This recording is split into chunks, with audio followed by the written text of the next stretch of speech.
جو یہ کبنا ہے اقوام متحدہ یونائٹڈ نیشنز یہ کیوں بنایا گیا تھا اور اس کی پھر تاریخ کیا رہی ہے، یعنی تاریخی ریکارڈ کیا رہا ہے، یہ ہم اگلے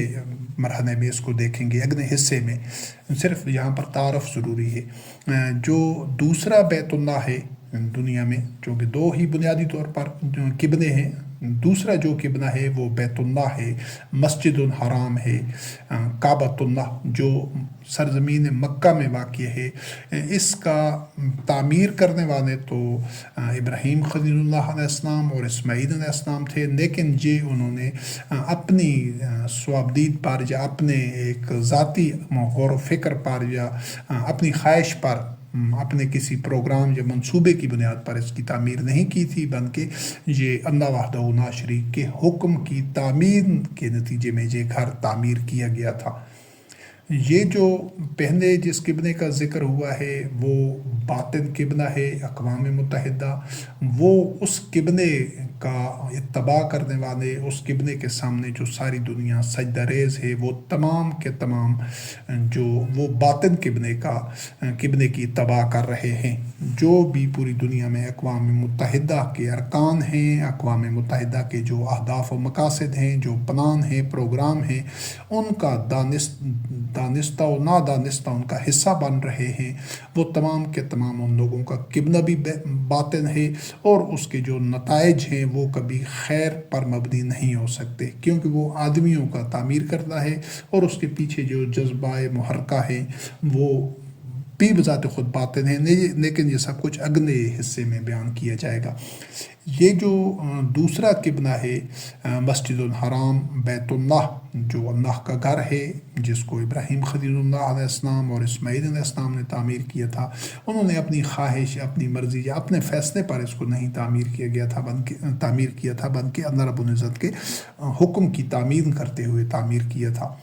یہ جو قبلہ ہے، یہ جو مسجد الحرام ہے، اللہ کا گھر ہے، یہی انسان کے لیے، تمام دنیا کے انسانوں کے لیے، یہ صرف مسلمانوں کے لیے نہیں تھا، نہ ہے، یہ قیامت تک آنے والے انسانوں کے لیے ہے۔ اسی گھر کو قبلہ ماننے والے جو فوز و فلاح کی منزل پر پہنچتے ہیں، وہ اللہ رب کریم کی رحمتوں سے، برکات سے، خیر سے مستفید ہوتے ہیں، متمتع ہوتے ہیں، اور اسی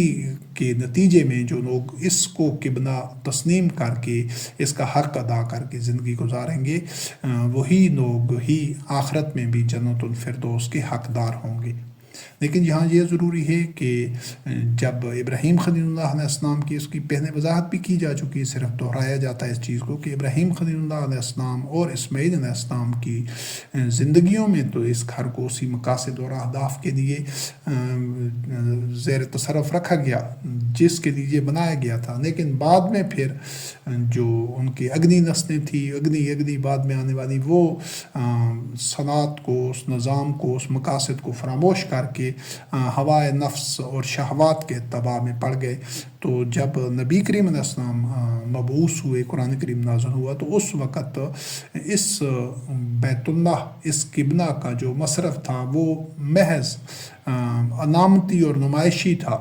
ورنہ وہ مکمل طور پر جو لوگ اس کا متبنی تھے، اس کا انتظام چلا رہے تھے، اور جو کچھ وہاں پر ہو رہا تھا، وہ تمام وہ افراد بھی باطن نظریات کے اوپر تھے، اور جو اس کا مصرف تھا، جو وہاں پر مناسک اور دیگر عبادات وغیرہ تھی، وہ سب بھی اپنی اہمیت کھو چکی تھی،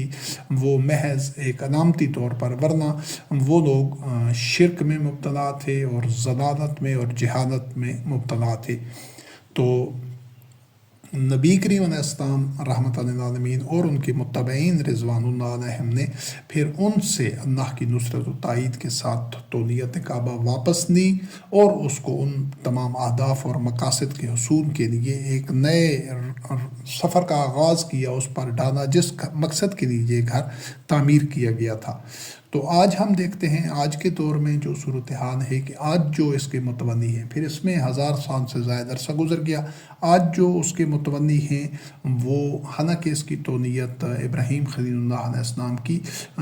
ذریت کے ہاتھ میں ہونی چاہیے تھی، جو اس کے عہد تھے، اس کو پہلے واضح کیا جا چکا ہے کہ ذریت سے یہ مفہوم نہیں ہوتا دین اسلام میں کہ کوئی نسبی طور پر جو ایک نسل اور خاندان اور حسب نسب ہوتا ہے اس حوالے سے نہیں. یہ جو منت ہونا ہے یا ذریت ہونا ہے، جس طرح ابراہیم خلیل اللہ علیہ السلام کو اللہ رب العزت نے تمام مومنین کے لیے، چاہے وہ نزول قرآن کے عہد میں تھے، چاہے آج ہیں یا قیامت تک ہوں گے، ان تمام کے لیے، مسلمین کے لیے، مومنین کے لیے بندت تھا ابیکم ابراہیم، کہ تمہارے باپ ابراہیم خلیل اللہ علیہ السلام کی بندت. تو جس طرح ایک نظریاتی ایک تعلق ہوتا ہے، ایک اتباع ہوتا ہے، ایک نظریے پر چلنے والے ہوتے ہیں، تو اس حوالے سے ابراہیم خلیل اللہ علیہ السلام کو تمام مسلمین مومنین کا باپ کہا ہے اللہ رب العزت نے. تو وہ جو نسبت وہی لوگ اس تولیت کے اہل تھے، اور آج بھی وہی لوگ آج بھی اس کی تولیت بیت اللہ مسجد الحرام کی انہی لوگوں کے ہاتھ میں ہونی چاہیے جو ابراہیم خلیل اللہ علیہ السلام کے اسوہ حسنہ پر چل رہے ہوں، اسی طرح کہ وہ مشرک نہ ہوں اور وہ الہ واحد پر ایمان رکھنے والے ہوں. لیکن اب جو متولی ہیں اس کے، اب سے نہیں، 1000 سال سے یہ صحیح چل رہا ہے، اس سے زائد عرصے سے، تو یہ جو لوگ ہیں یہ اسی طرح مشرکین ہیں جس طرح نبی کریم علیہ السلام کی بعثت کے وقت سرزمین عرب میں مشرکین تھے. اس میں صرف اور صرف وہ ایک ان کے جو ایک سٹائل کا فرق ہے. آج کے جو مشرکین کی وضاحت ہے، جو انداز ہے، جو طریقہ واردات ہے، صرف وہ مختلف ہے، ورنہ جو ان کی اصل ہے، جو ان کی روٹس ہیں، وہ بالکل آج کے جو جن آل سعود کے پاس، عربوں کے پاس اس کی تولیت ہے، وہ بھی اسی طرح مشرک ہیں. تو جہاں دنیا میں یہ جو جدید یہ جو تہذیب ہے مغرب کی، جو دنیا میں آج کا رائج الوقت دور میں غالب تہذیب ہے، اور اس کے نتیجے میں جو بننے والی یہ مملکتیں ہیں، وطن ہیں، اور جو اس کے بدلے میں یہ جو نظام جمہوریت ہے اور دیگر جو سسٹمز ہیں، ان کی 400-500 سالہ تاریخ میں جو آپ کہہ سکتے ہیں کہ اس قبلہ کو لوگوں نے جو اس قبلہ کی تباہ کی ہے اور کر رہے ہیں، اس کے جو نتائج ہیں وہ اگلے حصے میں بیان کی جائیں گے. لیکن ایک یہ کہ تباہی، بربادی اور فساد اس کا نتیجہ نکلا ہے. کیوں کہ وہ جو اقوام متحدہ یا لیگ آف نیشن کی صورت میں یا مغربی تہذیب کی جو روٹس تھیں، جب سے وہ آغاز ہوئی ہے، اس کا آغاز ہوا ہے 400-500 سال سے، وہ ہوائے نفس اور شہوات کے اتباع کی بنیاد کے اوپر تھا. اسی وجہ سے وہ ظلم، جبر، استحصال، لوٹ کھسوٹ، استعماریت اور بربریت کے داغوں سے بھرا پڑا ہے، بھری پڑی ہے اس کی تاریخ. تو اس کو ہم بعد میں دیکھیں گے تفصیلی انداز سے. تو یہ جو گھر ہے اللہ کا، بیت اللہ مسجد الحرام، اپنی تعمیر کی حیثیت سے یہ بالکل وہی ہے جو اللہ رب کریم نے تعمیر کرایا تھا، اور اس کے اہداف و مقاصد بھی آج بھی وہی ہیں اور کتاب اللہ میں وہ موجود ہیں. اور اس سے پہلے کے جو مختلف دروس ہیں ان میں اس کے مختلف پہلوؤں کا واضح بھی کیا گیا ہے. تو وہ دونوں چیزیں حق پر مبنی ہیں کہ یہ سارے انسانوں کے لیے ہے، اور یہی اسی کو قبلہ ہونا چاہیے، اسی کو پورے جو کرۂ ارض کا ساری انسانی جو آبادی ہے اس کا مرکز و محور ہونا چاہیے. لیکن نہیں رہا، یہ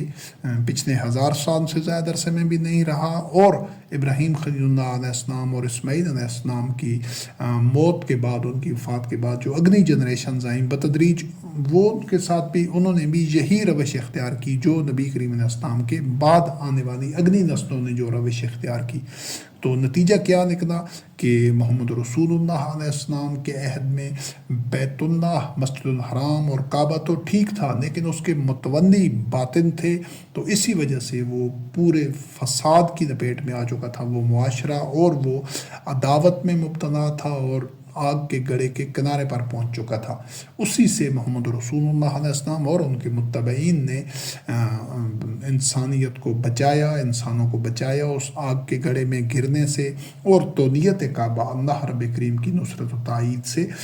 واپس لی ان مشرکین سے. آج دنیا میں جو شر، فساد اور عداوت ہے، اور نوع انسانی عداوت کے آگ کے گڑھے کے کنارے گرنے والی ہے، اس پر پہنچ چکی ہے. تو آج بھی اسی قبلہ کو، بیت اللہ کو،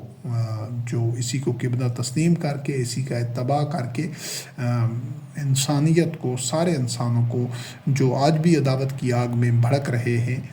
جل رہے ہیں، تو ان کو آگ کے گڑھے میں جو بچنا چاہیں ان کو بچایا جا سکتا ہے، وہ بچ سکتے ہیں کہ اگر اسی کار کو قبلہ تسلیم کرتے ہوئے نبی کریم علیہ السلام نے جو اقدام کیا وہی اقدام کیا جائے، کیونکہ اسلام شخصیت پرستی کا دین نہیں ہے۔ شخصیات آتی رہتی ہیں،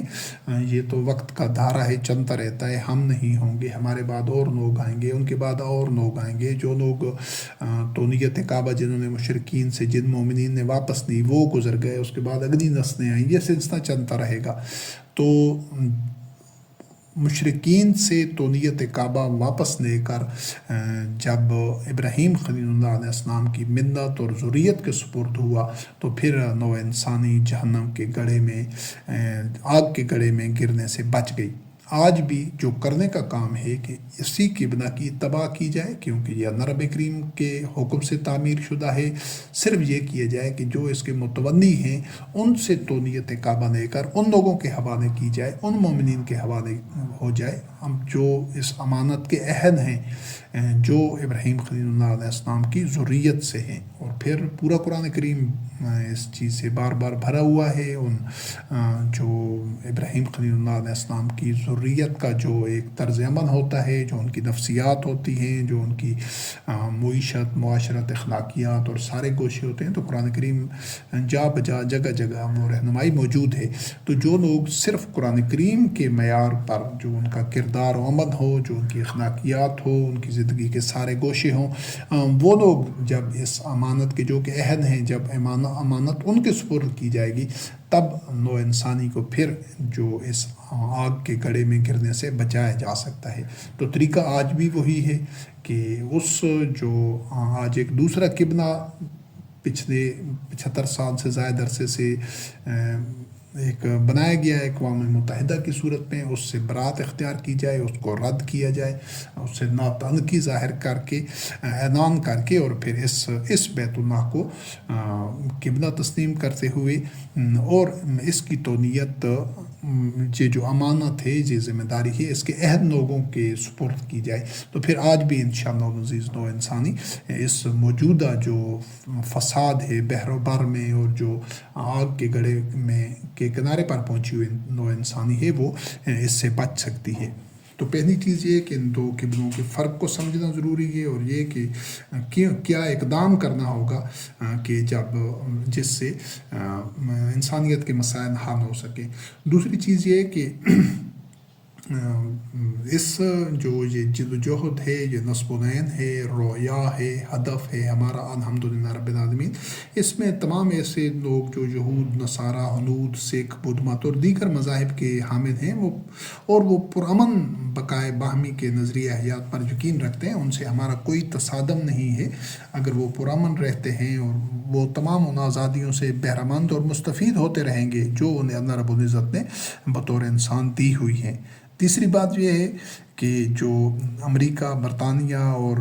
روس اور ہندوستان، چین، فرانس، جب ان ممالک کا تذکرہ آتا ہے کسی ایسے سیاق و سباق میں جہاں ان کا نام لینا ضروری ہوتا ہے، تو وہاں پر یا کسی بھی ملک کا جو ایک منفی اس کے کردار کے حوالے سے یا منفی تاثر میں بات کی جاتی ہے کسی قوم کی، کسی ملک کی، تو ایسا نہیں ہوتا کہ اس سے مراد ان ممالک کے جو ان اقوام کے تمام باشندے ہوں۔ استثناء ہر جگہ پر ہوتا ہے، لہٰذا عمومی بات میں استثناء ہمیشہ ہوتا ہے کہ کچھ لوگ ایسے ہوتے ہیں جو ان کی صفوں میں یا اس کیٹیگری میں نہیں آ رہے ہوتے ہیں، لیکن وہ بات ہمیشہ اکثریت کی ہوتی ہے۔ تو جب بھی ممالک کی بات ہوتی ہے تو ممالک کے سلسلے میں ان کی جو اس وقت کی اسٹیبلشمنٹ یا حکمران اشرافیہ ہے جو اس سسٹم کو چلا رہی ہوتی ہے، جس وقت اس ملک کا جو رول یا کردار یا حوالہ دیا جا رہا ہوتا ہے جس عہد میں، چاہے وہ آج کا دور ہے، آج سے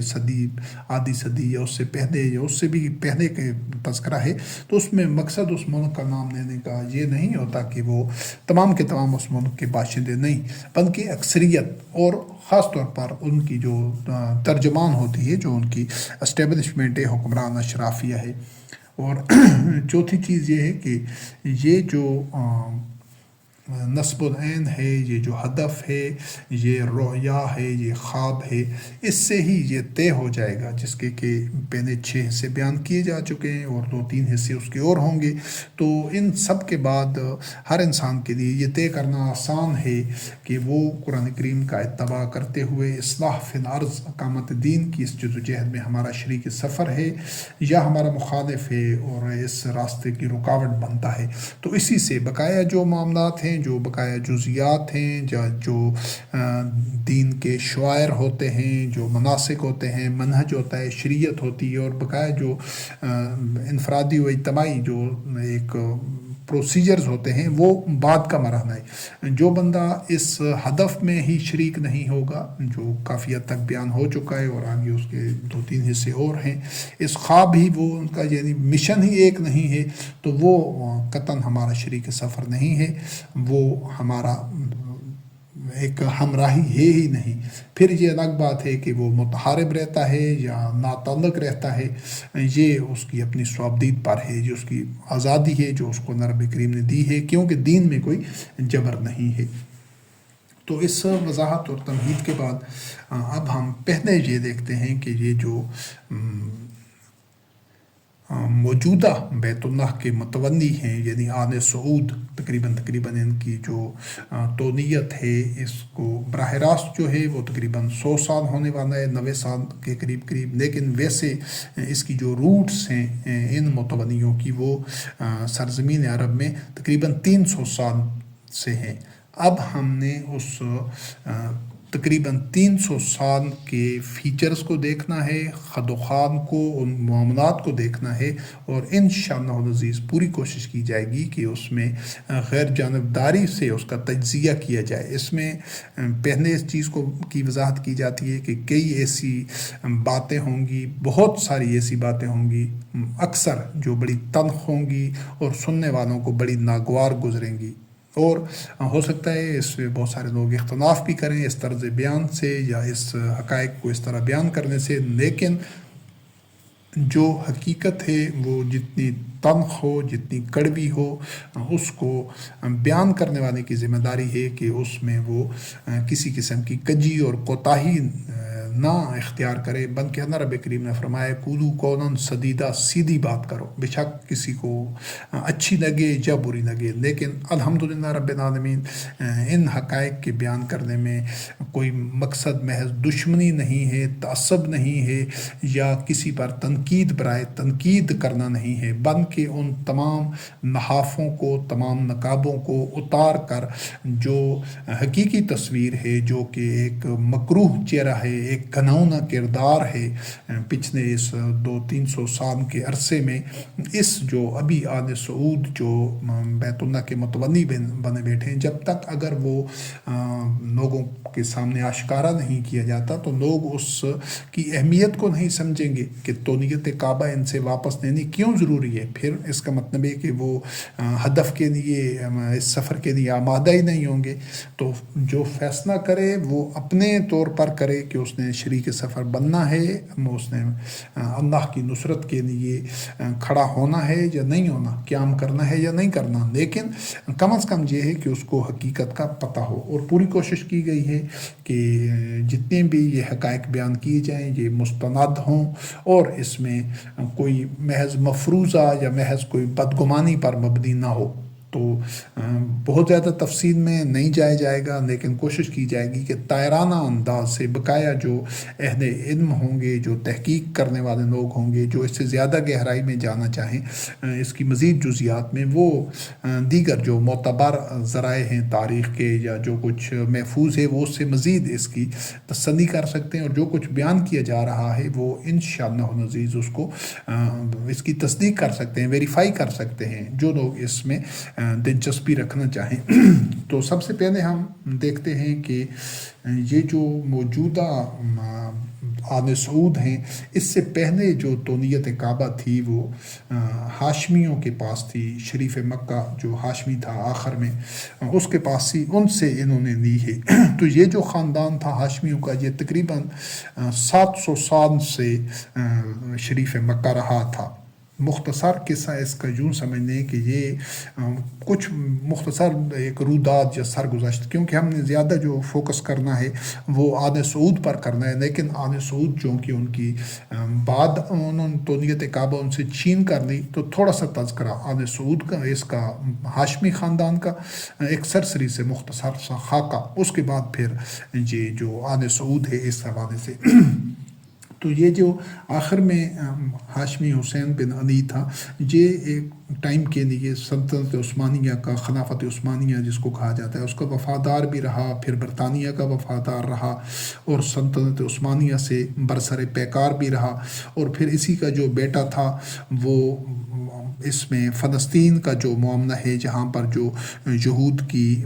بنی اسرائیل کی آباد کاری ہو رہی تھی، اس سے انہوں نے تحریری معاہدہ بھی کیا، پھر برطانیہ سے اس کے اختلافات بھی ہو گئے حسین بن علی کے، کیونکہ برطانیہ نے جو کہ اس وقت کی ایک استعماری قوت تھی، عالمی طاغوت تھا، اس نے شام، عراق اور پر برطانیہ اور فرانس کا تسلط باقی رکھا، کیونکہ یہ جو حسین بن علی تھا شریف مکہ، یہ چاہتا تھا کہ یہ سارے عرب کے اوپر اسی کا ہی اقتدار ہو، تو برطانیہ نے ایسا نہیں کیا، تو اس سلسلے اس وجہ سے یہ برطانیہ میں اور اس میں مخاصمت پیدا ہو گئی، آپس میں ناچاکی پیدا ہو گئی۔ تو برطانیہ جو تھا وہ اتنا شاطر تھا کہ وہ سلطنت عثمانیہ کے خلاف اس کو، حسین بن علی کو بھی استعمال کرا رہا تھا، یعنی وہ بھی برطانیہ مسلمانوں کو مسلمانوں سے ہی لڑا رہا تھا، کہ اس کو حسین بن علی کو بھی سلطنت عثمانیہ کے خلاف استعمال کر رہا تھا، کیونکہ برطانیہ سلطنت عثمانیہ کا، خلافت عثمانیہ کا خاتمہ کرنا چاہتا تھا، جبکہ ایک اور اس کا حریف تھا، اس کا تذکرہ آگے آئے گا، اس کو بھی برطانیہ استعمال کر رہا تھا۔ یہ دونوں آپس میں، تو عبدالعزیز بن عبد الرحمن جو دوسرا اس کا تذکرہ بعد میں آئے گا، عبدالعزیز بن عبد الرحمن یہ بھی مسلمان تھا، جو آج کے یہ جو آل سعود کا بابا ایک ملت ہے، تو یہ بھی مسلمان تھا، یہ شریف مکہ سے بھی لڑائی کر رہا تھا، یہ دونوں آپس میں، حسین بن علی اور عبدالعزیز بن عبد الرحمن آپس میں بھی لڑ رہے تھے، اور یہ دونوں سلطنت عثمانیہ سے بھی لڑ رہے تھے۔ یہ ایک مثلث تھی، ایک ٹرائکا تھی، اس سب لڑائیوں میں جو خون بہہ رہا تھا یہ مسلمانوں کا بہہ رہا تھا، اور برطانیہ ان تینوں کو استعمال کر رہا تھا۔ یہ تھی وہ برطانیہ کی وہ ریشہ دوانیاں اور سازشیں اور شیطانیت کے جس کے آگے یہ سجدہ ریز تھے جس چوکھٹ کے اوپر۔ تو یہ جو آخری ان کا یہ حسین بن علی ہے شریف مکہ، تو یہ مسلمانوں کے قتل کا مجرم رہا، اور پھر آخر میں انجام بھی اس کا یہ ہوا کہ یہ جو بلفور ڈکلریشن کے تحت برطانیہ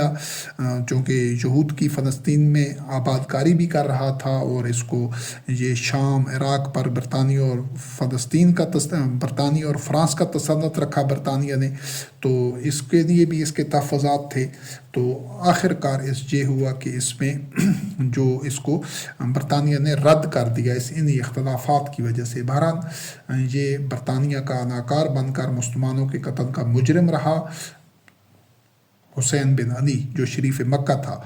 جس سے 1924 میں جس کو برطانیہ نے اقتدار سے الگ کر دیا تھا اور اس کو نشان عبرت بنا دیا تھا۔ یہ مسلمانوں کا محافظ نہیں تھا، بلکہ اس کے دماغ میں جو خناس بھرا ہوا تھا وہ عرب فوقیت کا تھا۔ یہاں سے ان روٹس کو، ان جڑوں کو سمجھیے جو آگے یہ ہاشمیوں میں بھی عرب بالادستی کا جو زہر تھا وہ بھرا ہوا تھا، یہی تعصب تھا، اور یہ خناس اس کے دماغ سے نہیں نکلا تھا، اور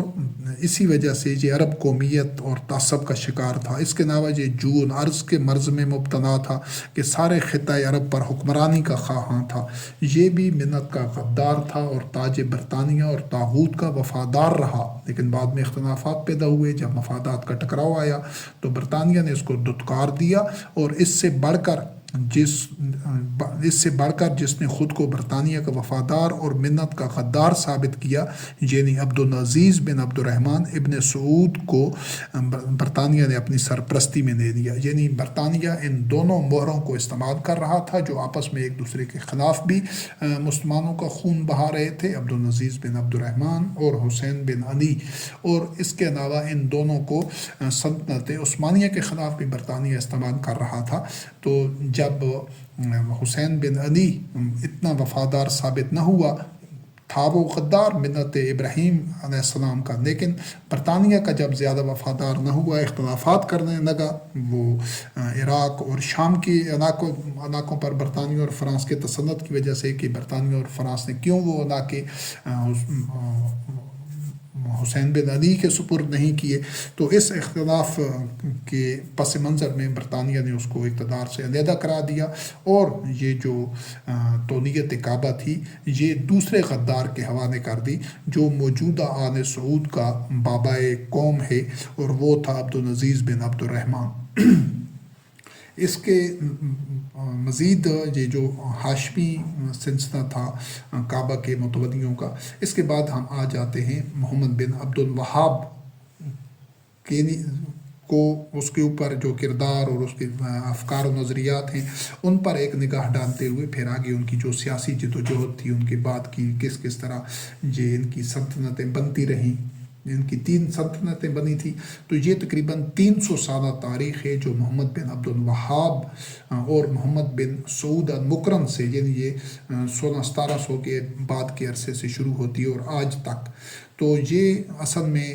2 آدمیوں کی سیاسی گٹھ جوڑ اور فساد فی الارض کے نتیجے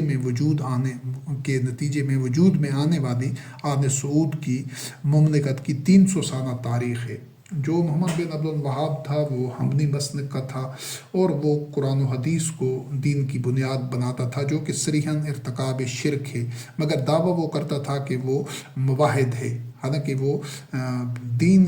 اسلام کی بنیاد صرف قرآن کریم کو نہیں بناتا تھا بلکہ احادیث کو بھی بناتا تھا، تو یہ صریحاً شرک ہے۔ اس کے علاوہ وہ تصوف اور تقلید اور یہ جو قبر پرستی ہے اس کا سخت مخالف تھا، اور شیعہ فرقہ سے بھی خاص طور پر شدید متنفر تھا۔ اپنے علاوہ دیگر تمام مسلمانوں کو کافر قرار دیتا تھا اور بڑا متشدد تھا، اور جبراً بزور شمشیر لوگوں کو مغلوب کر کے وہابی عقائد پر، یعنی جو خود اس کے اپنے گھڑے ہوئے عقائد اور نظریات تھے ان پر لوگوں کو رکھنے کا یہ حامی تھا۔ دیگر کلمہ گو مسلمانوں کا بے دریغ قتل و غارت اس کے جو ایک نظریات میں شامل تھی، یعنی جو اس سے اختلاف رکھتا تھا اس کے گھڑے ہوئے سمجھے ہوئے نظریات سے وہ ان کو قتل کرنے کا حامی تھا، اور اس نے ایسا کیا، اس کے ساتھ جو اس نے مل کر حکومت بنائی۔ یہ جتنی بھی یہ داعش، القاعدہ، طالبان، بوکو حرام اور دیگر متشدد دہشت گرد تنظیموں کے ڈھانڈے کسی نہ کسی طور پر اسی وہابی متشدد باطن طرز فکر سے جا کر ملتے ہیں، یعنی گزشتہ کے یشروں سے یا صدی یا اس کے آگے پیچھے جتنی بھی یہ تشدد پر مبنی کاروائیاں ہیں، جتنی دہشت گردی ہے، یہ کسی نہ کسی صورت پر انہی وہابی نظریات سے ان کی روٹس میں شامل ہیں، اور اس کا محمد بن عبد الوہاب مسلمانوں کے خون سے ہی اس وہابی فکر کا دامن آلودہ رہا ہے۔ فرقہ وارانہ تعصب کے زہر سے بری ہوئی ہے یہ جو فکر ہے۔ وہابی فکر کے زیر اثر دنیا بھر میں ان دہشت گرد جماعتوں نے بظاہر یہ عالمی طاغوت کے خلاف کئی اقدام بھی کیے ہیں، مختلف دہشت گردی پر مبنی جو اقدامات کر کے اور مختلف بم دھماکے اور اس طرح کے جو فسادات کر کے انہوں نے بظاہر طاغوت کے مفادات کو نقصان بھی پہنچایا ہے، لیکن چونکہ نتیجتاً کیا ہے کہ اس کا خمیازہ پوری دنیا کے تمام مسلمانوں کو جو اپنے آپ کو مسلمان کہتے ہیں، اور وہ ان کو اس کا خمیازہ بھگتنا پڑا، کیونکہ جو اقدام یہ دہشت گرد کرتے ہیں بظاہر لوگوں کو وہ پرکشش اور ٹھیک نظر آتے ہیں، لیکن حقیقت میں وہ اصلاح پر مبنی نہیں ہوتے، وہ بھی فساد ہوتا ہے، فساد پھیلا۔ تو اگر طاغوت فساد پھیلا رہا ہے تو اس کا بھی نقصان نوع انسانی کو ہے، اور اس کے رد میں اگر یہ دہشت گرد تنظیمیں یا اس طرح کے جو باطن پر مبنی عقائد و نظریات کے اپنانے والے ہیں وہ اس کے جواب میں کچھ اقدام کرتے ہیں جو اصلاح پر مبنی نہیں ہیں، جو اللہ رب کریم کی وحی کے تابع نہیں ہیں، بلکہ اپنی شہوات اور ہوائے نفس اور آدمیوں کے گھڑے ہوئے مذہب کے تحت اور نظریات کے تحت وہ اقدام کیے جاتے ہیں، تو وہ بھی کبھی اصلاح نہیں کر سکتے زمین میں۔ اصلاح ہمیشہ تب ہوتی ہے جب باطن کو حق کے ذریعے دفع کیا جائے، باطن کا مقابلہ حق پر رہ کر کیا جائے۔ اگر فساد کا جواب فساد سے دیا جائے تو فساد اور بڑھ جاتا ہے، اور یہ جو محمد بن عبد الوہاب کے جو اقدامات رہے ہیں، جو ان کے جو جتنے بھی آگے جو انہوں نے سلطنت اور جو ان کی فکر چلی آ رہی ہے 300 سال سے، انہوں نے جو اقدام بھی کیا ہے طاغوت کے توڑ میں، جو اس کے رد میں، تو وہ باطن کو باطن سے دفع کرنے اور فساد کو فساد کے ذریعے ختم کرنے کی صورت میں تھا۔ لہٰذا نتیجتاً یہ ہوا ہے کہ دنیا میں فساد بڑھا ہے۔ اس پہلی چیز کو سمجھنا ضروری ہے۔ اب ان تین مملکتوں کا ایک ان پر سرسری نگاہ ڈالتے ہیں کہ جو اس فکر کے نتیجے میں جو تشکیل دی گئی، جو وقوع پذیر ہوئی۔ پہلی جو سلطنت تھی وہ محمد بن سعود آل مکرم نے 1700 میں اس کی بنیاد رکھی، ایک عمارت کی، اور اس میں محمد بن عبد الوہاب اس کے ساتھ مذہبی سپورٹ اس کی تھی، اور سیاسی جو قوت تھی وہ محمد بن سعود آل مکرم کی تھی۔ تو یہ اپنے اس طرح کے گٹھ جوڑ سے لشکر کشی اور جارحیت کے ذریعے سے اپنی مملکت کا، اپنی عمارت کا، ریاست کا توسیع کرتے رہے اور مخالف مسلمانوں کا قتل عام کرتے رہے۔ جہاں پر آپ دیکھیں گے کہ ساری ان کی تاریخ میں یہ کہیں جو دیگر لوگ ہیں ان سے ان کی قتل و غارت اور لڑائی نہیں ہوئی، قتل و غارت کری نہیں ہوئی، بلکہ ان کا سارا دامن مسلمانوں کے خون سے داغ ہے۔ اسی سرزمین عرب میں یہ مسلمانوں کو قتل عام کرتے رہے، ان کو مغلوب کرتے رہے، اپنی سلطنت کو پھیلاتے گئے، کیونکہ ایک اس کی سپورٹ میں مذہبی نظریات تھے محمد بن عبد الوہاب کے، اور جو جنگ و جدل کی قوت تھی، جو لشکر تھا، وہ اس کے پاس محمد بن سعود آل مکرم کے پاس تھا۔ تو اس جون ارض اور فساد فی الارض کو جہاد کا نام دیا اور وسیع عرب علاقے پر اپنا تسلط قائم کر دیا۔ 1801 میں تو یعنی تقریباً اس کے 50-60 سال بعد تو یہ صورتحال آئی کہ 5000 سونین شہریوں کا انہوں نے کربلا میں قتل عام کیا، اور یہ جو مختلف تاریخی شخصیات کی جو قبریں تھیں ان کو مسمار کر دیا گیا۔ یہ ان کی پہلے جو اقتدار کا عرصہ تھا۔ اور پھر 1818 میں ترکوں نے، چونکہ اس وقت ترک سلطنت تھی اور ترک خلافت قائم تھی، تو انہوں نے آل سعود کی اس پہلی سلطنت کو شکست دے کر منتشر کر دیا۔ دوسری جو اس کی سلطنت رہی وہ پہلی سلطنت تقریباً 91 سال تک قائم رہی تھی، اور دوسری 67 سال تک، یہ 1824 سے لے کر 1891 تک رہی۔ یہ نجد میں رہی، لیکن اس میں پہلی سلطنت کی طرح وہ مذہبی جوش و جنون اور توسیع پسندانہ عزائم نہیں تھے۔ یہ ان سے دھیمے انداز میں اور تھی انہی بنیادوں کے اوپر، لیکن وہ اس طرح متشدد نہیں تھی۔ لیکن بہرحال اس کا بھی جو وجود تھا، اس کا خاتمہ عرب کا ایک اور قبیلہ تھا آل رشید کے ساتھ ان کا جو لڑائی ہوئی، اور اس میں یہ جو دوسری سلطنت تھی آل سعود کی، یہ شکست کھا گئے۔ اس کے جو چیدہ لوگ تھے، جو کمانڈرز وغیرہ تھے، تو یہ شکست کھا کر سعودی عرب سے نکل کر بحرین میں فرار ہو گئے۔ یہ دوسری سلطنت کا یعنی آل رشید نے ہی خاتمہ کیا۔ یہ آپ دیکھیں گے کہ سارے اس عرصے میں مسلمان کے خون بہا رہا ہے، سب کے دامن مسلمانوں کے خون سے، خود اپنے آپ کو مسلمان کہتے ہیں اور خود یہ سب کچھ کر بھی رہے تھے، مسلمانوں کا خون بہا رہے تھے۔ کیوں کہ پیچھے وہ جود ارض تھی، زمین کی بھوک تھی، توسیع پسندی تھی، ذاتی جو ایک تسلط تھا، اور اپنے جو ذاتی باطن نظریات تھے خود کھڑے ہوئے، اس کو جبر کے ذریعے اور اس کو تلوار کے ذریعے لوگوں پر نافذ کر کے لوگوں کو مغلوب اور محکوم بنانا تھا۔ یہ بنیادی طور پر ان کے پس پردہ جو سوچ تھی۔ یہ جو ان کی تیسری سلطنت آل سعود کی بنیاد رکھی گئی، یہ عبدالعزیز بن عبد الرحمن ابن سعود نے 1902 میں رکھی۔ یہ جو آج تک جو اپنے آپ کو آل سعود کا جو کنگڈم آف سعودی عربیہ ہے، مملکت سعودی عربیہ، یہ اس کے بانی یہی عبدالعزیز بن عبد الرحمن ابن سعود تھے. ابتدائی طور پر اس نے آج سے تقریباً 120 سال قبل اس کی بنیاد رکھی چھوٹے سے علاقے میں، لیکن ابھی تک وہ سعودی عرب نہیں بنا تھا. سعودی عرب وہ اس کی وجود میں آیا 30 سال کے بعد. یہ جو عبدالعزیز بن عبد الرحمن تھا، یہ سلطنت عثمانیہ، آل رشید اور ہاشمیوں اور دیگر غیر وہابی مسلم قبائل سے لڑتے ہوئے غیر وہابی مسلمانوں کو قتل اور مغلوب کرتے ہوئے برطانیہ کی پشت پناہی سے مضبوط ہوتا جا رہا تھا. آپ یہاں پر اب دیکھیں کہ یہ عبدالعزیز بن عبد الرحمن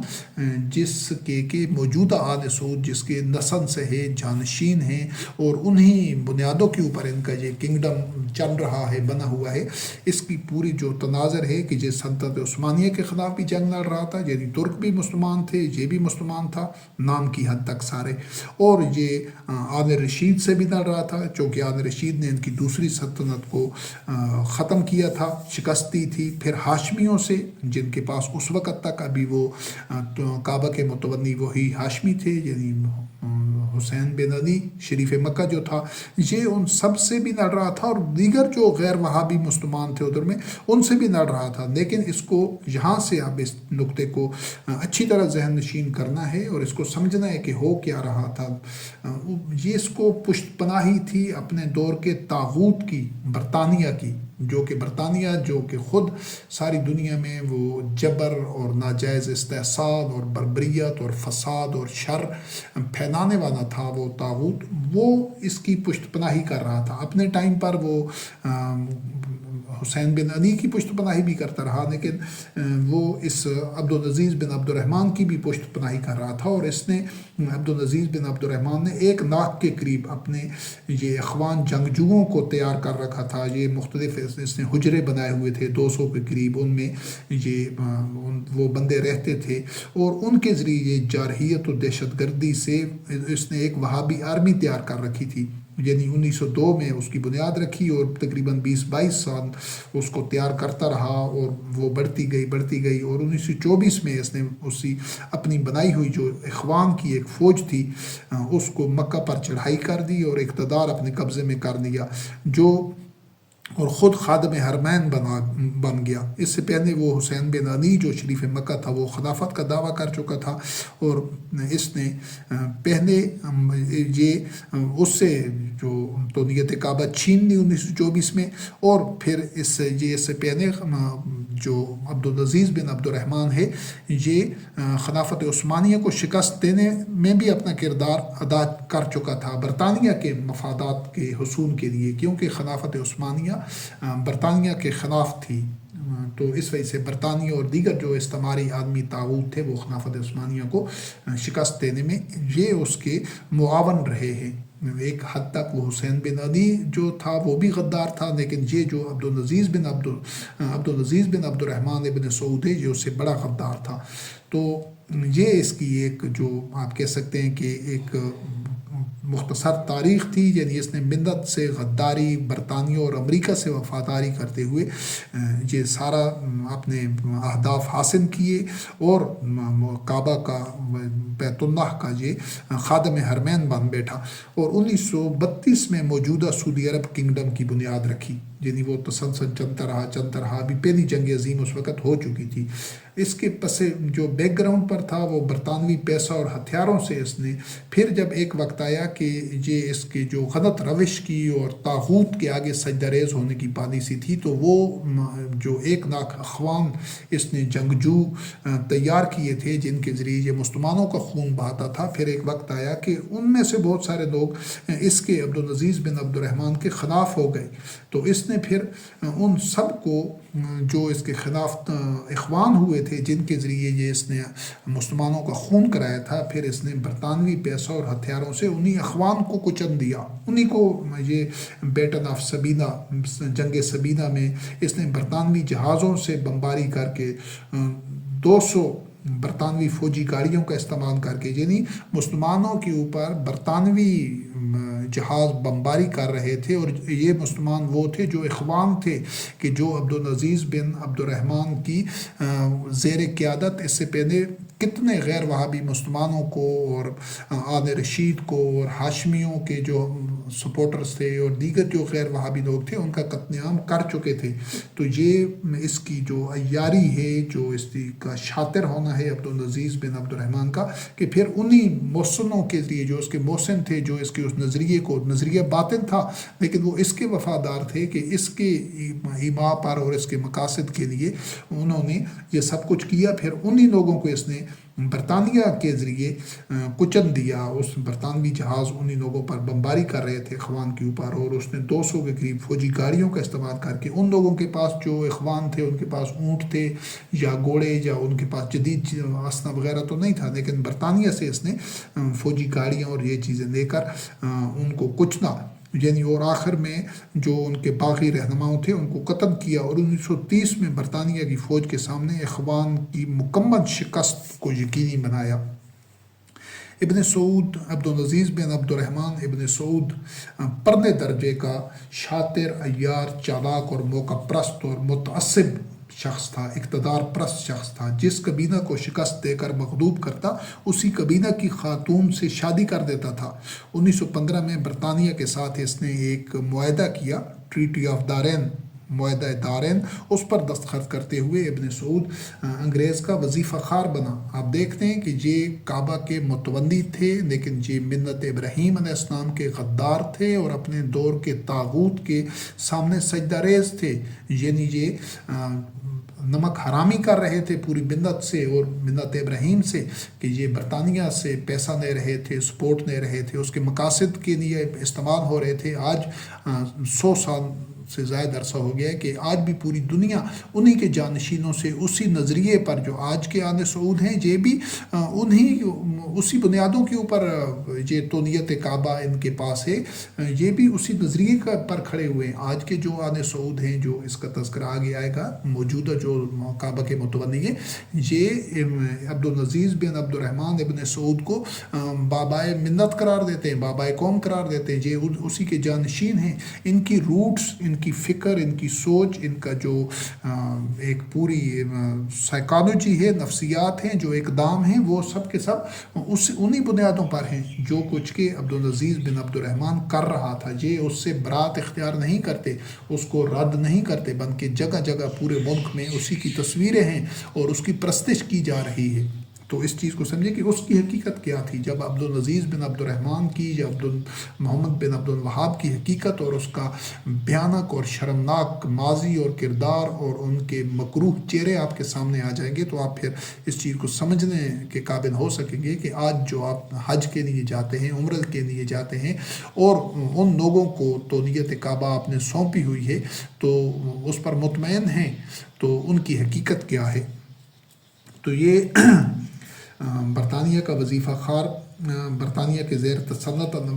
برطانیہ کا ابن سعود انگریز کا وظیفہ خار بنا اور برطانیہ کے زیر تسلط علاقہ جات یعنی کویت، قطر اور دیگر علاقوں کے متعلق اس کا موقف ہے. اس نے یہ موقف بنایا کہ میں اس پر کوئی حملے وغیرہ نہیں کروں گا. یعنی جو برطانیہ کا جو تقاضا ایسے کر رہا تھا کہ ان میں اپنا کسی قسم کا عمل دخل نہیں دینا، تو اس نے ان برطانیہ کی وہ بات مانی. اور جبکہ جو شریف مکہ، ہاشمی اور دیگر غیر وہابی مسلم قبائل کے ساتھ مصروف جنگ رہا سلطنت عثمانیہ کے خلاف بھی، کیونکہ اس کے لیے برطانیہ اس کو کھلی چھوٹ دے رہے تھے. جہاں سے برطانیہ نے منع کیا وہاں پر رک گیا، اور جہاں پر برطانیہ نے اس کو لڑنے کے لیے اشارہ کیا اس طرف وہ دوڑ پڑا اور وہ قتل و غارت کرتا رہا. تو برطانیہ سے وفاداری اور ملت سے غداری اور سعودیہ کو برطانوی پروٹیکٹریٹ یعنی تسلیم کر کے پھر اس نے برطانیہ کے مطالبے کے اوپر پورے سعودیہ کو برطانوی تحفظ میں دیتے ہوئے ان کو سعودیہ کے پورے خطے کو برطانوی پروٹیکٹریٹ تسلیم کر کے خارجہ امور برطانیہ کے حوالے کر دیے. یہ ہیں وہ طاغوت کے اعداء کار، اور یہ آج کے جانشین بھی انہی کے اسی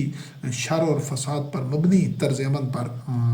چل رہے ہیں، انہی خطوط کے اوپر، اور برطانیہ کے حوالے کر دیے 15 سال کے لیے. یعنی وہ ان کا ایک ان کی سرپرستی میں آ گیا خود بھی، اور یہ جو اپنے آپ کو اس نے کعبہ کا متولی بنایا ہوا تھا 15 سال کے لیے. پھر 1927 کے ایک معاہدہ جدہ تک، اور ان 15 سال انگریز کے ٹکڑوں پر یہ پنتا رہا. جن 15 سال میں یہ 1927 تک یہ جو پروٹیکٹریٹ کا معاہدہ تھا یہ چلتا رہا 15 سال تک، اور برطانیہ کے ٹکڑوں پر یہ پنتا رہا حرام خور 20,000 پاؤنڈ برطانیہ سے ایسے امت مسلمہ سے غداری کی اجرت کے طور پر پھر بطور قرض بھی ملے تھے. یعنی یہ جو انہوں نے برطانیہ نے 20,000 پاؤنڈ اس کو قرضہ دیا تھا، یہ وہی اجرت تھی کہ یہ جو مسلمانوں کا قاتل تھا، خون بہا رہا تھا، مسلمانوں کی توڑ رہا تھا، غداری کر رہا تھا، مسلمانوں کی قوت توڑ رہا تھا، تو یہ اس کو 20,000 روپے اس نے برطانیہ نے قرض بھی 20,000 پاؤنڈ دیا، اور اس سے اس کے علاوہ اسلحہ اور جنگی سامان بھی اس کو بڑی تعداد میں دیا. 1,000 کے قریب رائفلز اس کو دی، 2 لاکھ کے قریب راؤنڈز دیے کہ تاکہ وہ غیر وہابی مسلمانوں کو قتل کرتا رہے اور اپنی جو اقتدار ہے اس کو مضبوط کرتا رہے. اس غدار کو 5,000 پاؤنڈ ماہانہ اجرت مسلمانوں کے قتل کی اور ملت سے غداری کی منتی تھی کہ اس نے سلطنت عثمانیہ، خلافت عثمانیہ کو شکست دی، اس کو توڑا، اور جو ملت کا شیرازہ جو ایک تھا غلط بنیادوں پر لیکن ایک قوت تھی، بہرحال اس کو ڈیفینڈ کرنا مقصود نہیں ہے. یہ مقصود نہیں ہے کہ سلطنت عثمانیہ درست بنیادوں پر تھی یا اس کے اقدام درست تھے، لیکن جس بھی حال میں تھی اس کو توڑنے میں اور اس کو شکست دلانے میں یہی غدار پیش تھا. تو اور جنگ عظیم اول کے خاتمے سے یعنی 1917 سے 1924 تک 60,000 پاؤنڈ سالانہ کا وظیفہ اس کو ملتا تھا برطانیہ سے، اور برطانوی پیسہ پر یہ پنتا رہا. برطانوی بندوقوں سے غیر وہابی مسلمانوں کو قتل کرتا تھا. عصر حاضر کے جو حکمران خاندان کا یہی بابا قوم ہے، یہی غدار ملت، یعنی کہ ملت ابراہیم علیہ السلام کا جو غدار ہے، ان کا تعلق ابراہیم خلیل اللہ سے نہیں. اسی وجہ سے جگہ جگہ میں اس ملت فروش عبدالعزیز بن عبد الرحمن کی تصویریں لگی ہوئی جو اس میں سعودی عرب میں، یعنی جو سعودی عرب ہے پوری مملکت ہے یا جو آل سعود ہیں، ان کا بابا ملت ابراہیم خلیل اللہ علیہ السلام نہیں ہے، ان کا بابا ملت یہی غدار عبد الرحمن بن عبدالعزیز ہے. اسی نسبت سے یہ جو 1727 کی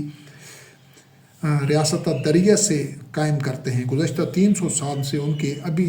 اس چیز کو، اور اس میں ایک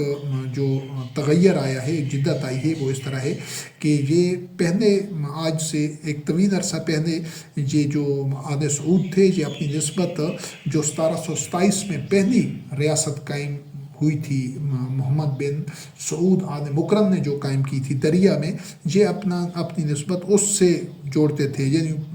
ابھی سے کچھ عرصہ پہلے تھا کہ ان کے 2 بابا ملت تھے، ایک محمد بن عبد الوہاب اور دوسرا جو ریاست دریا، لیکن محمد بن سعود آل مکرم وہ جو ریاست دریا کی بنیاد رکھنے والا تھا، اور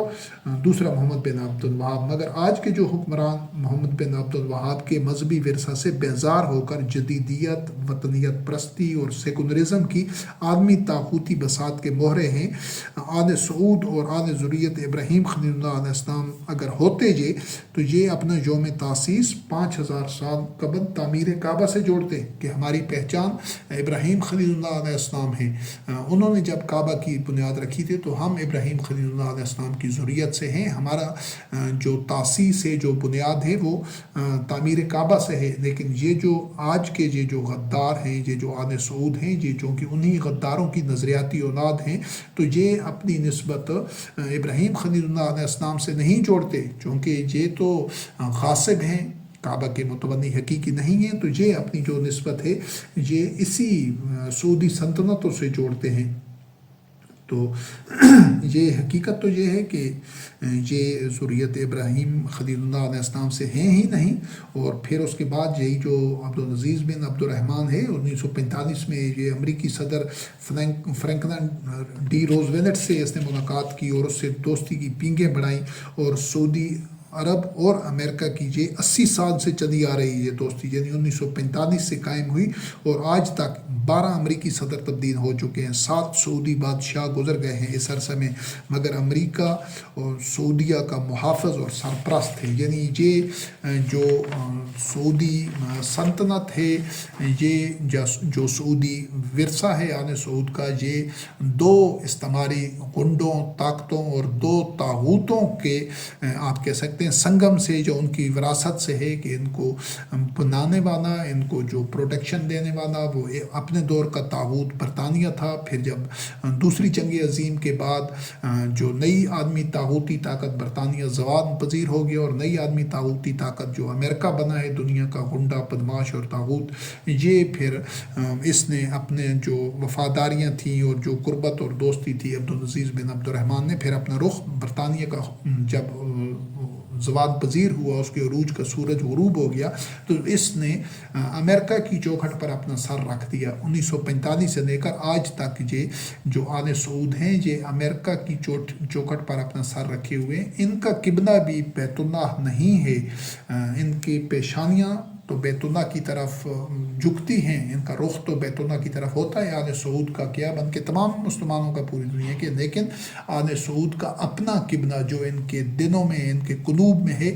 وہ امریکہ ہے اور وہ اقوام متحدہ ہے۔ ان کا قبلہ بھی بیت اللہ نہیں ہے، صرف اپنی پیشانیاں جھکانے کے لیے،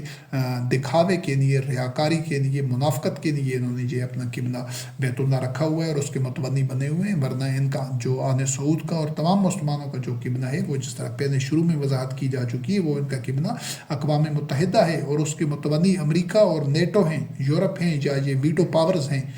یہ جو UN کا قبلہ ہے پوری دنیا کا، اس کے متبنی امریکہ اور دیگر جو نیٹو پاورز ہیں، جو یا پھر سیکورٹی کونسلز کے جو ارکان ہیں، وہ اس کے متبنی ہوتے ہیں۔ ویٹو پاورز بنیادی طور پر اس کے مستقل متبنی ہیں، اور بقایا جو دیگر متبنی ہیں وہ ساتھ ساتھ ان کو تبدیل کرتے رہتے ہیں۔ تو یہ ابھی اس جو آدمیوں کا بنائے ہوئے قبلہ ہے، اس کے یہ متبنی ہیں، اور جو قبلہ ابراہیم خلیل اللہ علیہ السلام نے تعمیر کیا بیت اللہ مسجد الحرام، اس کے جو بانی ابراہیم خلیل اللہ علیہ السلام اور اسماعیل علیہ السلام ہیں، اور اس کے ابھی موجودہ متبنی یہ آل سعود ہیں، جو خود ان آل سعود کا اپنا قبلہ جو ہے وہ اقوام متحدہ ہے۔ تو اس میں جہاں تک تو جو بات تھی وہ اس جو آل سعود کی سلطنت ہے اس کے وجود میں آنے سے متعلق تھی، کہ وہ سلطنت کا تاریخی پس منظر کیا رہا ہے۔ تو اس کے بعد ہم ایک نظر ڈالتے ہیں کہ اس سلطنت کے، کیونکہ پہلے کسی چیز کی روٹس کو سمجھنا ضروری ہوتا ہے، اس روٹس کو سمجھنے کے بعد ایک دائرانہ نگاہ ڈالیں گے کہ اس کی تاریخ کیا رہی ہے۔ یہ تو بن تو گئی سعودی سلطنت، لیکن اس کا ٹریک ریکارڈ دیکھنے کے لیے کہ اس نے اس گزشتہ تقریباً جو 90-100 سال ہے،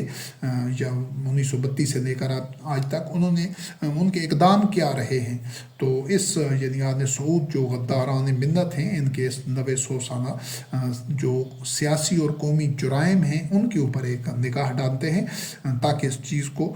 سمجھا جا سکے، اس کی روٹس کو سمجھ گئے ہیں ہم، اور ان کے اقدامات کو بھی دیکھتے ہیں کہ اس کے یعنی وجود کس طرح قیام ہوا تھا۔ اب دیکھتے ہیں کہ وہ آگے اس نے کیا، وہ چونکہ اس کا جو جنم تھا وہ شر اور طاغوت کا لگایا ہوا یہ شجر خبیثہ ہے۔ اگر اس کو سادہ ترین الفاظ میں سمجھنا ہے کہ یہ زہرینہ پودا ملت اسلامیہ کے اندر، یا اسلام کے جو نام لینے والے تھے ان میں یہ زہرینہ پودا شجر خبیثہ یہ برطانیہ نے لگایا، اور امریکہ نے اس کی آبیاری کی اور ابھی تک کر رہے ہیں۔ اور جب تک یہ شجر خبیثہ یہ زہرینہ پودا موجود رہے گا، تو اس وقت تک کبھی بھی جو امت مسلمہ ہے، جو اپنے آپ کو مسلمان کہتے ہیں، وہ کبھی بھی وقار، سربلندی، وحدت، عزت اور ایک جو تمکن فی الارض، استخلاف فی الارض کی مسند اور منصب تک پہنچ ہی نہیں سکتی۔ تو ان کے ماضی کے اوپر ایک نگاہ ڈالتے ہیں، تو اس میں ہم یہ دیکھتے ہیں کہ ابتدا میں سب سے پہلے جو ہی جو 1932 میں اس کا قیام میں عمل میں آیا، تو اس نے یمن کے ساتھ، یمن کے ایک کچھ علاقے پر قبضہ کر لیا، پھر 10 سال تک اس نے مصر کے ساتھ یہ دشمنی پالتے رہے۔ اب یمن بھی مسلم علاقہ تھا، مصر بھی مسلم ملک تھا، لیکن ان کی دشمنیوں کی، عداوت کی اور فساد کی تاریخ آپ دیکھتے جائیں۔ پھر بعد میں 1941 میں جو ایران بھی ایک مسلم ملک تھا، اس کے اوپر روس اور برطانیہ نے چڑھائی کر دی اور وہاں سے اقتدار سے رضا شاہ کو بے دخل کر دیا، لیکن سعودی عرب اس پر مجرمانہ غفلت اور خاموشی اور بے حسی کا مظاہرہ کرتا رہا۔ پھر اس کے بعد امریکہ اور برطانیہ نے ایران کے منتخب وزیر اعظم محمد مصدق کے خلاف فوجی کو کرا دیا، پھر بھی سعودیہ مجرمانہ غفلت کا مظاہرہ کرتا رہا، بے حس بنا رہا، حالانکہ یہ اس کی ذمہ داری تھی۔ وہ کعبہ کے متولی تھے۔ پوری دنیا میں جہاں پر بھی مسلمان ہوتے، جو بھی لا الہ الا اللہ کے کلمہ طیبہ پر ایمان لانے والے ہوتے، ان سب کی ذمہ داری ان کے اوپر تھی، لیکن جو کہ یہ خود ایک طاغوتی آلہ کار تھے اور پٹھو تھے، اس وجہ سے یہ سارے جرائم یہ خود کرتے بھی رہے، اور کچھ جرائم جو عالمی طاغوت امریکہ برطانیہ کر رہے تھے ان کے لیے یہ سہولت کار بھی بنے رہے۔ اس کے بعد پھر اس وقت یہ عبد الرحمن بن عبدالعزیز ہی کی اقتدار تھا، اس کی تونیت کعبہ اسی کے پاس تھی کہ یہ جو جس وقت اسرائیل کے قیام سے قبل 16 لاکھ فلسطینی اس خطہ میں آباد تھے، اسرائیل نے جو آبادکار تھے انہوں نے برطانیہ کے تعاون سے 530 فلسطینی بستیوں اور گاؤں اجاڑ دیے۔ 14 مئی 1948 کو جب اسرائیل کا قیام عمل میں لایا گیا تو 7 لاکھ فلسطینیوں کو جلا وطن اور بے گھر علاقہ بدر کیا، جو اسرائیل کے آبادکار تھے، اور فلسطین کے 78% حصہ پر قابض ہو گئے جو اسرائیلی تھے۔ حالانکہ 1917 میں فلسطین کے خطہ میں صرف 6% یہود آباد تھے۔ اس کے بعد سعودیہ اس جرم میں برابر کا شریک رہا، اور 1948 کی جو 9 ماہ کی ایک طویل جنگ تھی، عرب اسرائیل جنگ، ابن سعود نے محض اس میں ایک بٹالین بھیجی تھی۔ کیوں؟ وہ بھی نمائشی طور پر امت مسلمہ کی آنکھوں میں دھول جھانکنے کے لیے، دھوکہ اور فریب دینے کے لیے بھیجی۔ حالانکہ اس جنگ میں صہیونی اسرائیل نے جو طے شدہ عرب اسٹیٹ کے 60% حصہ پر قبضہ بھی کر لیا تھا۔ ابن سعود برطانیہ اور امریکہ کا نمک خوار اور پٹھو تھا اور ملت کا غدار تھا۔ پھر اس کے بعد 1947 میں جب امریکہ نے اسرائیل کے قیام کی قرارداد منظور کر لی تو ابن سعود کے بیٹے فیصل نے باپ کو امریکہ سے دوستی تعلقات ختم کرنے کا کہا۔ کیوں کہ اس کو یہ بھی وضاحت جب یہ موضوع مکمل ہو جائے گا تو جو ایک قرآن کریم کی آیات کی بنیاد کے اوپر جو درست موقف ہے جس کو کہ واضح کرنا ضروری ہے، اور دوسرے موضوعات میں یہ واضح کیا بھی گیا ہے، اس کو مزید اس پر روشنی ڈالی جائے گی سرسری انداز سے۔ تو یہ چونکہ روایتی طور پر صدیوں سے یہ جو اپنے آپ کو مسلمان کہتے ہیں، ان کا جو مذہب کی بنیاد ہے وہ قرآن کریم پر نہیں ہے۔ اسی وجہ سے یہ اہل کتاب سے اور بنی اسرائیل سے، یہود و نصارہ سے مسلمانوں کی اکثریت الا ماشاء اللہ کوئی لوگ ہوں، وہ سخت عداوت رکھتی ہے اور ان کو غیر مسلم قرار دیتی ہے اور ان سے تعصب اور نفرت رکھتی ہے۔ لیکن یہ صرف اور صرف حکمرانوں کا یا خاص طور پر جو آل سعود ہیں، یہ ان کا صرف نمائشی یا علامتی طور پر ایسا کرتے ہیں، جو اندرون خانہ یہ سارے عالمی طاغوت کا حصہ ہوتے ہیں۔ تو اس چیز کو واضح کرنا ضروری ہے کہ قرآن کریم کی روشنی میں یہ جو ارض مقدس ہے، یہ اس پر بنی اسرائیل کا ہی حق ہے، یہ انہی کی مملکت ہے، انہی کی مسجد ہے، انہی کا گھر ہے، انہی کو ملنا چاہیے۔ لیکن ہوا یہ ہے کہ یہ پچھلے 1000 سال سے زائد عرصہ سے وہ در بدر تھے، علاقہ بدر تھے، ان کے بنی اسرائیل کے اوپر، یہود کے اوپر ظلم ستم، ان سے کے ساتھ امتیازی سلوک اور ان کی نسل کشی اور ایک طویل تاریخ ہے، بکھرے ہوئے تھے دنیا میں اور ظلم و جبر کا شکار تھے۔ ان کو یہ مسلمانوں کی ذمہ داری تھی کہ ان کو ان کے جو کہ قرآن کریم کی آیات سے یہ ثابت ہے، تو یہود کو، بنی اسرائیل کو واپس آباد کرنا اور ان کا حق ان کو دلوانا، یہ مسلمانوں کی ذمہ داری تھی اس کا تحفظ کرنا۔ لیکن 1000 سے زائد عرصہ سے خود چونکہ مسلمان یہ خود اسلام کو چھوڑ چکے تھے، قرآن کریم کو چھوڑ چکے تھے، لہٰذا انہوں نے تو ایسا نہیں کیا۔ لیکن برطانیہ کا جب اقتدار ختم ہو رہا تھا اور تو برطانیہ نے اپنا اثر و رسوخ استعمال کرتے ہوئے وہ جو مملکت اسرائیل ہے اس کی تشکیل کو یقینی بنایا، اور اس نے پوری دنیا سے جو بنی اسرائیل تھے، جو اہل کتاب تھے، یہود تھے، ان کو وہاں پر آباد کیا۔ یہ عمل قرآن کریم کے مطابق ہے ان کی آباد کاری، اور جو مسلمان اس کو تسلیم نہیں کرتا وہ قرآن کریم کی آیات سے اختلاف کرتا ہے۔ لیکن بات یہ ہے کہ یہ ذمہ داری مسلمانوں کی تھی، اللہ رب کریم نے مسلمانوں کو جو امتاً وسطاً اور خیر امتاً اور شہداء الناس کی مسند پر فائز کیا۔ تو یہ کام برطانیہ کر رہا تھا۔ جب برطانیہ کرے گا جو اس کام کے کرنے کا عہد ہی نہیں ہے، یا امریکہ کرے گا یا کوئی بھی طاغوت کرے گا، تو وہ جو پہلے جس طرح بات کی جا چکی ہے کہ وہ اس کو درست انداز سے کر ہی نہیں سکتا، وہ اس کا عہد ہی نہیں ہے، کیونکہ وہ وہی کا اتباع نہیں کر رہا۔ وہ پھر فساد کا جواب فساد سے دے گا تو فساد بڑھے گا، چاہے وہ نام نہاد مسلمان ہوں، یہ جس طرح وہابی مسلک کے یا یہ دہشت گرد جو اپنے آپ کو مسلمان کہتے ہیں اور جہاد کے نام پر فساد کرتے ہیں، وہ اگر طاغوت کے پھیلائے ہوئے فساد کا توڑ فساد سے کریں گے تو پھر فساد بڑھے گا، اصلاح نہیں ہوگی۔ اسی طرح یہ جو دہشت گرد ہیں جو اپنے آپ کو مسلمان کہتے ہیں یا جو قرآن کریم کے حکم کو تسلیم نہیں کرتے، آج بھی جس طرح غزہ میں ہیں یا جس طرح دیگر یہ اپنے آپ کو جہادی کہتے ہیں، وہ تنظیمیں ہیں جو اسرائیل کے اوپر پچھلے 7 اشروں سے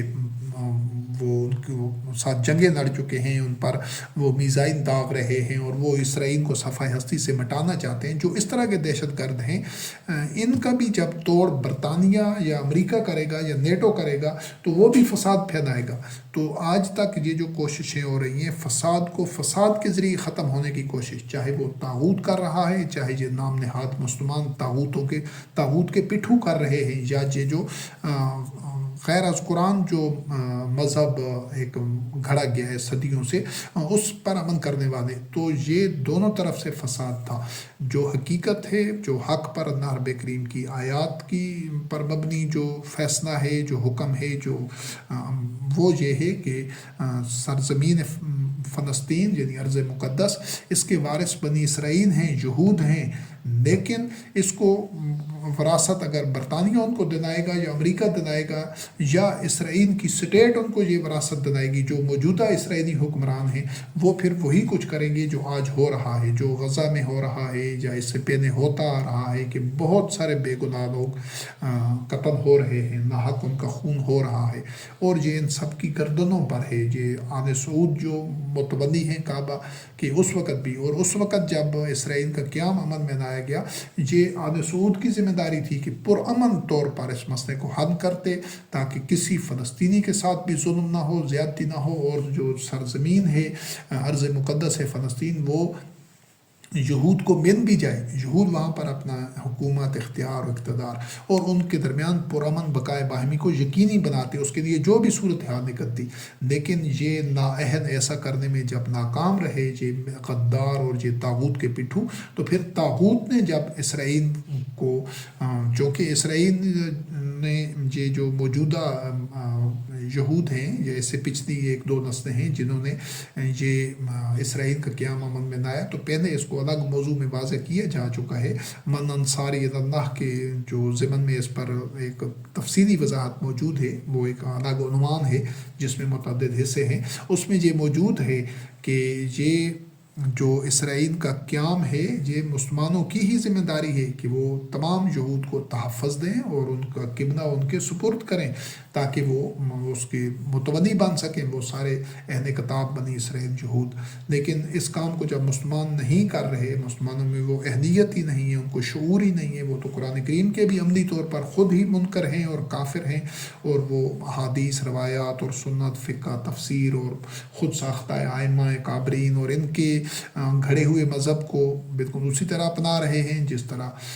نبی کریم علیہ السلام کی بعثت کے وقت جو مشرکین تھے یا جو اہل کتاب یہود و نصارہ کی اکثریت تھی کہ وہ احبار و رہبان کو اپنا رب بنائے ہوئے تھے، اور مشرکین مکہ اپنے جو ان کے مذہبی پیشوا تھے ان کے گھڑے ہوئے مذہب پر چل رہے تھے، تو صدیوں سے مسلمان قوم بھی اسی جرم کا ارتکاب کر رہی ہے۔ لہٰذا جب وہ اسرائیل کے قیام کی جو اس کو یقینی بنایا برطانیہ نے، جب اس کو تحفظ دے رہا ہے امریکہ اور نیٹو، تو وہ جب ایسا کام کریں گے جس کے وہ عہد ہی نہیں ہے، اس کی ذمہ داری مسلمانوں کی ہے۔ مسلمان کرتے تو پرامن طریقہ سے ان کو کرنا چاہیے تھا، جو رہنمائی اللہ رب کریم نے دی ہے، اور